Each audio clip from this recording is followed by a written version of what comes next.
ప్రియమైన దేవుని బిడ్డలారా, దేవుని యొక్క వాక్యాన్ని మనం పరిశీలించేద్దాము. కీర్తన 99:5 చూసినట్లయితే, మన దేవుడైన యెహోవాను గనపరచుడి, ఆయన పాదపీఠం మీదట సాగిలపడుడి. ఆయన ఎటువంటి వాడంటే పరిశుద్ధుడు. ఆయన పరిశుద్ధుడు. ప్రియమైన ఆయన జన్మే పరిశుద్ధమైంది.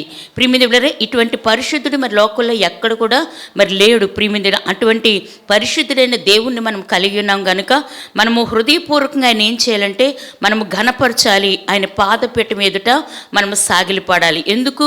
ప్రియమైన ద్వితీయోపదేశకాండం 30:19-20 చూసినట్లయితే, నేడు జీవమును మరణమును ఆశీర్వాదమును శాపమును నేను నీ ఎదుటి ఉంచి భూమి ఆకాశములను మీ మీద సాక్షులుగా పిలుచుచున్నాను.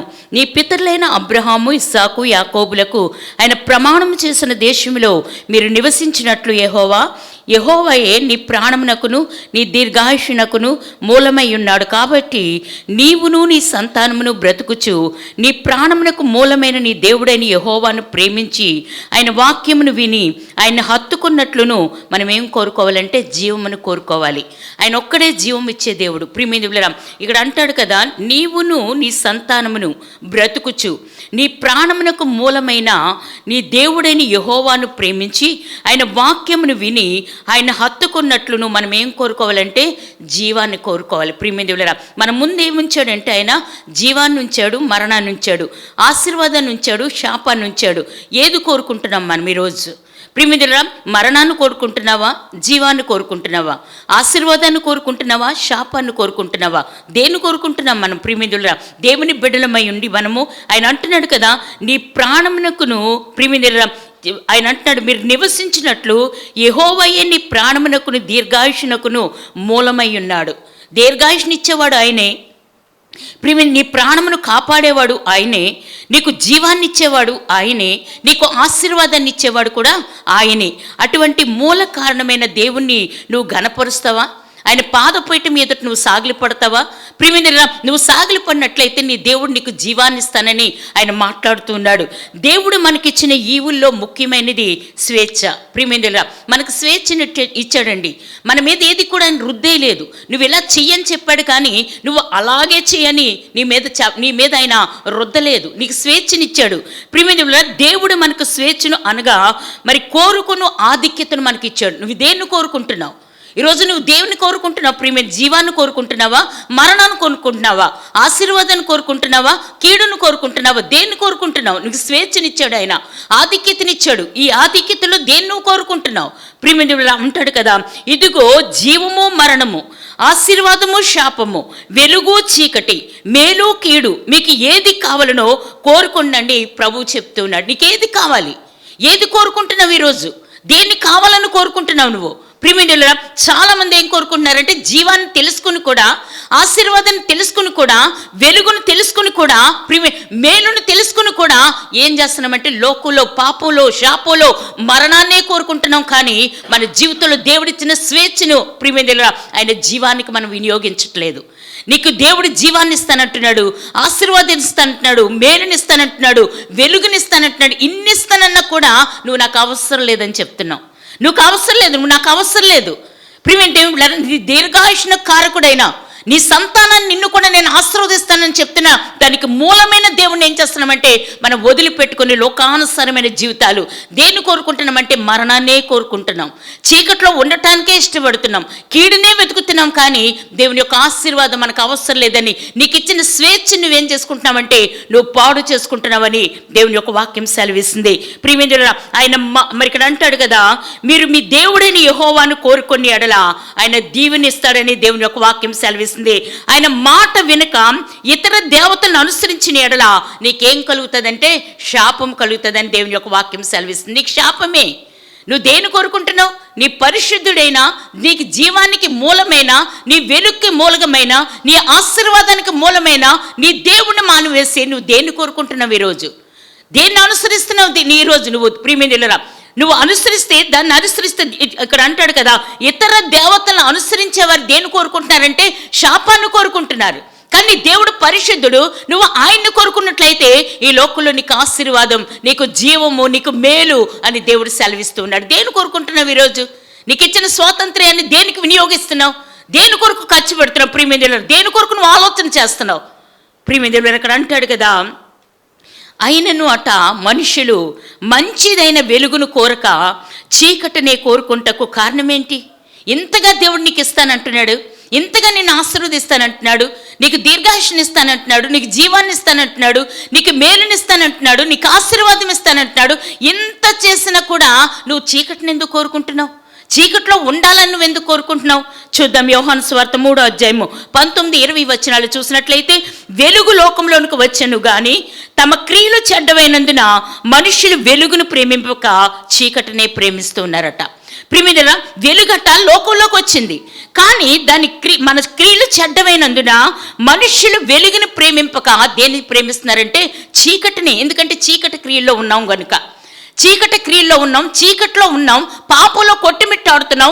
దేవుని యొక్క వెలుగు వచ్చినా కూడా దాన్ని గ్రహించలేని స్థితిలో ఉన్నాం.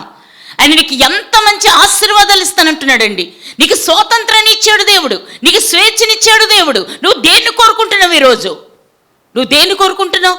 ప్రియమిత్రులారా, చాలామంది మరణాన్నే కోరుకుంటున్నారండి, చాలామంది కీడునే కోరుకుంటున్నారండి, చాలామంది చీకటినే ప్రేమిస్తున్నారు. ఎందుకనంటే మన క్రియలట చెడ్డవైనందున, మన క్రియలు చెడ్డవైనందున దేవుని యొక్క వెలుగులోకి రాలేని పరిస్థితుల్లో ఉంటున్నాం. ప్రియమిత్రులారా, ఇంకా అంటాడు కదా, దుష్కార్యము చేయి ప్రతివాడు కూడా వెలుగును ద్వేషించును, తమ క్రియలు దుష్క్రియలుగా కనబడకుండానట్లు వెలుగునొద్దకు రారు అని దేవుని వాక్యం సెలవిస్తూ ఉంది.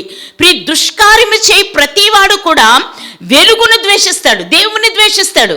ఎందుకంటే నీ క్రియలు బాగోలేదు, నువ్వు దుష్క్రియలు చేసేవాడిగా ఉన్నావు, దుష్కార్యాలు చేసేవాడిగా ఉన్నావు గనుక దేవుని యొక్క వెలుగుని నువ్వేం చేస్తున్నావంటే ద్వేషిస్తూ ఉన్నావు. తమ క్రియలు దుష్క్రియలుగా కనబడుకుంటున్నట్లు నువ్వు వెలుగులోకి రాకుండా చీకట్లో దాక్కుంటున్నావు, పాపంలో దాక్కుంటున్నావు, పాపంలో ఉండటానికి ఇష్టపడుతున్నావు. ప్రియమిత్రులారా, నీకు ఇచ్చిన ఆ యొక్క స్వేచ్ఛను దేని కొరకు వినియోగించుకుంటున్నావంటే కీడు కొరకే.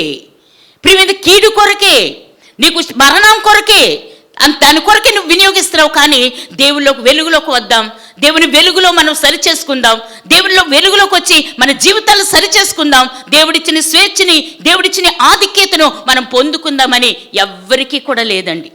వింటున్నాం, వెళుతున్నాం, అంతవరకే, అంతేగాని జీవితాల్లో మార్పు అనేది లేదు అని దేవుని యొక్క వాక్యం సెలవిస్తుంది.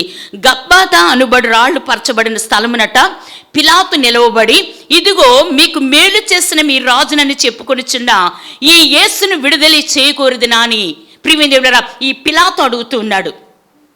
ఆయన న్యాయస్థానం మీద నిలబడి ఆయన అంటున్నాడు, మీకు మేలు చేసిన మీ రాజుని నేను మీ రాజునని చెప్పుకొని చిన్న ఈ యేసును నేను విడుదల చేయదునా అని అడుగుతా ఉంటే మనుషులు ఏమంటున్నారో తెలుసా?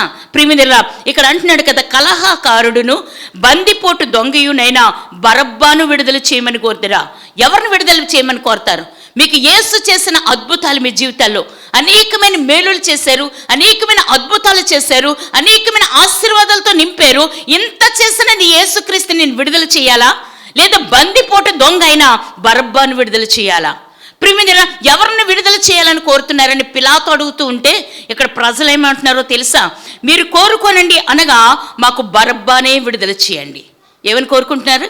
మాకు బరబ్బానే కావాలి, మాకు బరబ్బాయే కావాలి. బందిపోటు దొంగనే కోరుకుంటున్నారు ఈరోజు. ఎందుకంటే ఆ స్థితిలో మనం ఉన్నాం కదా, దొంగలుగా ఉన్నాం, వ్యభిచారులుగా ఉన్నాం, భయంకరమైన పాపంలో కొట్టిమిట్టాడుతూ ఉన్నాం, చీకట్లోనే ఉన్నాం, చీకటి క్రియలే చేయటానికి ఇష్టపడుతున్నాం. వెలుగు అవసరం లేదు మనకి. దేవుని యొక్క వెలుగొద్దు, దేవుని యొక్క క్రియలొద్దు, దేవుని యొక్క ఆశీర్వాదం వద్దు, దేవుని యొక్క మేలొద్దు. మనకి కీడే కావాలి కానీ, శాపమే కావాలి కానీ, మరణమే కావాలి కానీ దేవుని వెలుగు అవసరం లేదని వారు చెప్తూ ఉన్నారు. ప్రియమిత్రులారా, మాకు బరబ్బా కావాలి, మాకు బరబ్బానే విడుదల చేయండి. ప్రియమిత్రులారా, ఇక్కడ అంటున్నాడు యేసుని సిలువ వేడి అని జనులు కోరిటి. ఎంత ఘోరమైన పరిస్థితి ఒకసారి ఆలోచించేయండి. ఇంత చేసిన దేవునికి ఏం చేస్తున్నావు? నీకు స్వేచ్ఛనిచ్చిన దేవునికి, నీకు ఆధిపత్యం ఇచ్చిన దేవునికి నువ్వేం చేస్తున్నావు? మాకు అవసరం లేదు, నీ ఆధిపత్యం అవసరం లేదు, నీ వెలుగు అవసరం లేదు, నీ యొక్క జీవం అవసరం లేదు, నీ యొక్క మేలు అవసరం లేదు. మాకు శాపమే కావాలి, మాకు మరణమే కావాలి, మాకు బరబ్బాయే కావాలి. ప్రియమిత్రులారా, ఒకవేళ ఆనాటి మనుషులు గొప్ప దోషులని అనుకునిచున్నావేమో కానీ మరి నీవు ఎవరిని కోరుతున్నావు ఈరోజు? ఆ రోజు ఆ మనుషులు బరబ్బాను కోరుకున్నారు, ఈరోజు మరి మనం ఎవరిని కోరుకుంటున్నాం? యేసును కోరుకుంటున్నామా? ఆయన వెలుగును కోరుకుంటున్నామా? ఆయన జీవాన్ని కోరుకుంటున్నామా? ఆయన యొక్క మేలును కోరుకుంటున్నామా? ఆయన యొక్క వెలుగులో మనం నడవాలని కోరుకుంటున్నామా? దేని కోరుకుంటున్నాం ఈరోజు? ఆనాడైతే బందిపోటు దొంగైన ఆ బరబ్బాను కోరుకుంటున్నారు వాళ్ళు. ఈరోజు మన పరిస్థితి కూడా ఆ స్థితిలోనే ఉందని దేవుని యొక్క వాక్యం సెలవిస్తుంది. మార్పు లేదండి మన జీవితాల్లో. వాక్యం వింటున్నాం కానీ కొంచెమైనా సరే, చిన్నదైనా సరే, ఏ మాత్రము కూడా మన జీవితాల్లో మార్పు అనేది రావటం లేదు. ప్రియమైన భయంకరమైన పరిస్థితుల్లో బరబ్బావలనే బందిపోటు దొంగలనే కోరుకుంటున్నాం కానీ, దొంగలుగానే ఉంటున్నాం కానీ, అవమానకరమైన జీవితాల్లో జీవిస్తున్నాం కానీ యేసును కోరుకునే పరిస్థితి మన జీవితాల్లో లేదు. ప్రియమైన ఇక్కడ అంటాడు కదా, ఒకవేళ నీ స్నేహితులు పాప కార్యముల కొరకు నిన్ను ఒకవేళ పిలువవచ్చును, మరి ఆ సమయంలో నువ్వెవరిని కోరుకుంటున్నావు? ఎవరు కావాలని అనుకుంటున్నావు? నీ స్నేహితులతో పాపానికి వెళ్ళటానికి ఇష్టపడుతున్నావు కానీ నువ్వు క్రీస్తును కోరుకొని క్రీస్తును హత్తుకొని పాపం విడిచిపెట్టి నేను క్రీస్తు కొరకు జీవిస్తానన్న చెప్పుకునే వాళ్ళు ఎంతమంది? ప్రియమైన దేవులారా, ఎంతమంది?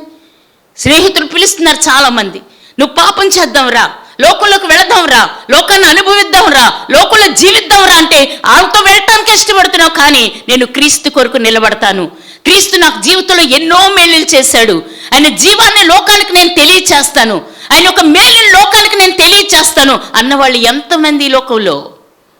ఆ రోజు వారు బరబ్బాను కోరుకున్నారు, మాకు బరబ్బాను విడుదల కావాలని కోరుకున్నారు, మాకు క్రీస్తు వీళ్ళు సిలువ వేయండి, సిలువ వేయండి, సిలువ వేయండి. ఈరోజు కూడా అదే పరిస్థితి మన జీవితాల్లో. సిలువ వేయమని అంటున్నాం కానీ దేవా, నువ్వు మా జీవితంలో చేసిన మేలు, మా జీవితంలో మీరు ఇచ్చిన జీవం, మా జీవితంలో మీరు ఇచ్చిన వెలుగు లోకానికి ప్రచురపరుస్తాం ప్రభు అన్న వాళ్ళు ఎవ్వరు కూడా లేరండి. ప్రియమైన దేవులారా అంటాడు, లేక క్రీస్తుని విడిచి పాపాన్ని హత్తుకుంటున్నావా? పాపాన్నే హత్తుకుంటున్నామండి ఈరోజు. మన స్వేచ్ఛను దేనికి వినియోగిస్తున్నామంటే, మనకిచ్చిన ఆధిక్యతను దేనికి వినియోగిస్తున్నామంటే పాపానికే. ప్రియమైన దేవులారా ఇక్కడ అంటాడు, ఒకవైపు బరబ్బా అనగా బలత్కారము, కక్ష, ద్వేషము, అధికారము, తిరుగుబాటు. మరొక వైపు క్రీస్తు అనగా విధేయత, ప్రేమ, తగ్గింపు, లోబొట్ట. మరి అనుదినము కూడా వీటిలో మనము దేన్ని కోరుకుంటున్నాం, దేన్ని వెతుకుతున్నాం? ప్రియమైన దేవులారా, దేన్ని కోరుకుంటున్నాం? దేవుని యొక్క ప్రేమ లోకానికి తెలియచేయటమా? దేవుని యొక్క విధేయత చూపించడమా? అలాగే ప్రియమైన దేవుల్లో లోబట్టమా? ఇది లోకానికి తెలియచేస్తున్నావా? లేదా బరబ్బా వలె బలత్కారమా, కక్ష, ద్వేషమా, అధికారమా, తిరుగుబాట? దేన్ని కోరుకుంటున్నాం ఈరోజు? బరబ్బాయే కావాలి మనకి, బరబ్బాయే కావాలి. ఎందుకంటే నీ క్రియలే కనబడతాయండి, నీ క్రియలే కనబడుతున్నాయి లోకంలో. నువ్వు చెప్పవసరం లేదు, నేను క్రీస్తుని కోరుకుంటున్నానని పైకి నువ్వు ప్రార్థన చేస్తావు కానీ, పైకి మాట్లాడతావు కానీ నీ క్రియలు దేన్ని తెలియచేస్తున్నాయి అంటే లోకానికి బరబ్బానే తెలియచేస్తున్నాయి. ఆ రోజు బరబ్బా బందిపోటునే వారు కోరుకున్నారు, ఈ రోజు కూడా మనం బరబ్బానే కోరుకుంటున్నాం. ప్రియమైన దేవుడు అవసరం లేదు మనకి, దేవుని క్రియలు మనకు అవసరం లేదు. దేవుడు నీ పట్ల ఇంత చేసినా కూడా దేవుని యొక్క తగ్గింపు మన జీవితాల్లో ఉండదు, దేవుని యొక్క ప్రేమ మన జీవితాల్లో ఉండదు, దేవునికి లోబడే పరిస్థితి మన జీవితాల్లో ఉండదు. కానీ దేన్ని కోరుకుంటున్నామంటే మరణాన్నే కోరుకుంటున్నాం, కీడునే కోరుకుంటున్నాం, చీకటినే ప్రేమిస్తున్నాం. ప్రియమైన దాంట్లో ఉండటానికే ఇష్టపడుతున్నాం. ప్రియమైన దేవులారా ఇక్కడ అంటాడు, యేసును కోరువారు యేసు వలె జీవించెదరు, బరబ్బాను కోరుకునేవారు భయంకరమైన జీవితాల్లో ఉంటారని దేవుని యొక్క వాక్యం సెలవిస్తుంది. నేడు జీవము, మరణము, ఆశీర్వాదము, శాపము నీ అందు పెట్టబడి ఉన్నవి. ఏది కావాలో నువ్వే కోరుకో. నీకు స్వేచ్ఛనిచ్చాడు దేవుడు, నిన్ను కోరుకోమన్నాడు, నీ మీద రుద్దే లేదు ఆయన. ప్రియమైన నువ్వు ఎలాగే ఉండాలని ఆయన చెప్పలేదు, నీకు స్వేచ్ఛనిచ్చాడు. దేన్ని కోరుకుంటున్నావు ఈరోజు? దేన్ని కోరుకుంటున్నాం? అప్పుడైతే ఆ జనులు బరబ్బాను కోరుకున్నారు, ఈరోజు నువ్వేం కోరుకుంటున్నావు?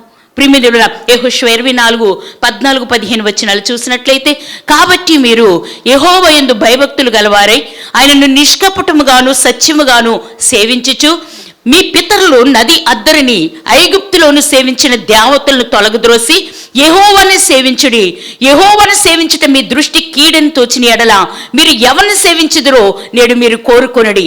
మీరు ఎవరిని సేవింప కోరుకొను కూడా యెహోషువ అంటున్నాడు కదా, నేను నా ఇంటి వారును కూడా యెహోవాను సేవించదుమని యెహోషువ చెప్తూ ఉన్నాడు. ఒక దైవజనుడు చెప్తూ ఉన్నాడు, ప్రియమైన మీరు ఎవరిని కోరుకున్నా, ఒకవేళ దేవుడిని కీడు చేశాను అనుకుంటే నువ్వు ఎవరిని కోరుకున్నా పర్లేదు కానీ నేను నా ఇంటి వారిని ఎవరిని కోరుకుంటున్నాం? దేవుణ్ణి సేవిస్తున్నాం. అలా చెప్పగలుగుతున్నావా? నువ్వు చెప్పగలిగే స్థితిలో నువ్వు ఉన్నావా? ఈరోజు అలా చెప్పగలుగుతున్నామా మన జీవితాల్లో? ఆ పరిస్థితే మన జీవితాల్లో, మన క్రియలే మనకు కనబడుతున్నాయండి. మన క్రియలే చీకటి క్రియలు, మన క్రియలే బరబ్బా జీవితం. ఈ జీవితం లోకానికి తెలుస్తుంది. ప్రియమైన దేవులారా, నువ్వు ఎలా జీవిస్తున్నావో, నువ్వే క్రియలతో జీవిస్తున్నావో దేవునికి తెలుసు. ప్రియమైన దేవులారా, దేవునికి తెలుసు. ఏ స్థితిలో ఉన్నామో యెహోషువ అంటున్నాడు, మీరు ఎవరిని సేవించినను సరే నేను నా ఇంటి వారిను యెహోవాను సేవిస్తాం అని అంతమంది ముందు కూడా ఆయన చెప్తున్నాడు. నువ్వు చెప్పగలవా? నేను నా కుటుంబము యెహోవాను సేవించదము, కుటుంబంతో కలిసి మేము దేవుణ్ణి సేవిస్తామని చెప్తున్నారు. ఈరోజు అలా చెప్పగలిగే స్థితిలో నువ్వు ఉన్నావో లేదో ఒకసారి ఆలోచన చేయి. ప్రియమైన దేవులారా, ఆయనని కోరుకొనిదం రండి, ఇదే అనుకూలమైన సమయము. ప్రియమైన యేసుక్రీస్తు శిలువ శ్రమలను ధ్యానించి ఆయన ప్రేమను త్యాగమును ప్రియమైన మన కొరకు ఆయన చేసిన శిలువ యాగమును గుర్తించి ఆయన నామము ద్వారా వచ్చే ఆశీర్వాదమును నిత్య జీవమును నువ్వు గ్రహించినట్లయితే ఆయననే కోరుకొనిదం రండి, ఇదే అనుకూలమైన సమయము. ఇప్పుడే మోకరించి ప్రభువా యేసయ్యా నువ్వే నా దేవుడు అని మనము చెప్పగలుగుతాం. ఏది నువ్వు ప్రియమైన ఏది నువ్వు ధ్యానం చేస్తావో అదే నువ్వు కోరుకుంటావు. దేన్ని ధ్యానం చేస్తున్నావు? నీ కొరకు ప్రియమిందులారా ఆయన శిలువ యాగం చేశాడండి, నీ కొరకు ప్రాణం పెట్టాడు. ప్రియమిందులారా నీ కొరకు ఎంతగా తగ్గించుకున్నాడంటే తన మరణం అయ్యేంత వరకు కూడా అంతగా తగ్గించుకున్నాడు. మరి మన జీవితాల్లో ఆ యాగాన్ని ఆయన చేసిన ఆయన గొప్ప త్యాగాన్ని మనం ధ్యానం చేస్తున్నామా? అలా ధ్యానం చేసినట్లయితే నువ్వు సిలువుని అంటే దేవుణ్ణే కోరుకుంటావు. అలా చేయలేకపోతే నువ్వు బరబ్బానే కోరుకుంటావని దేవుని యొక్క వాక్యం సెలవిస్తుంది. ప్రియమిందులారా ఇక్కడ అంటాడు, నీవేనే స్వరము ప్రియమిందు ఎలోహిం నా దేవా నన్ను కరుణించమని ప్రార్థించండి. ప్రియమిందులారా వెంటనే ఆయన నీ మీదనున్న శాపాన్ని తీసివేసి నీపై ఆశీర్వాదాలను కొమ్మరిస్తాడు. ఇప్పటికైనా మించిపోయింది లేదు. ప్రభువా నువ్వున్నావు, నేను ఇదిగో ఇదే అనుకూల సమయం, ఇదే రక్షణ దినమని దేవుని యొక్క వాక్యం ప్రకటిస్తుంది. ఇప్పటికన్నా నువ్వు దేవుని హత్తుకున్నట్లయితే నీకు 2 చేతులు చాపి ఆయన పిలుస్తూ ఉన్నాడు. ఇప్పుడైనా నువ్వు దేవుణ్ణి హత్తుకున్నట్లయితే ఆయన జీవాన్ని ఇవ్వటానికి, నీకు మేలు ఇవ్వటానికి, నీకు ఆశీర్వాదం ఇవ్వటానికి ఎప్పుడు కూడా ఆయన 2 చేతులు చాపి నేను పిలుస్తూనే ఉన్నాడు. ఇప్పటికైనా ఆయన హత్తుకుంటావా? లేదా బరబ్బా జీవితాన్నే జీవిస్తావా? లేకపోతే యేసుక్రీస్తు కొరకు నిలబడతావా? యెహోషువ అంటున్నాడు, మీరు ఎలాగపోయినా సరే నేను నా ఇంటి వారును యెహోవాను సేవిస్తాం. నువ్వు ఈరోజు ఎవరిని సేవిస్తావో నీకు నువ్వు నిర్ణయం తీసుకో. దేవుడి మాటలు మన వెనుకల్లో దీవించునుగాక. ఆమేన్.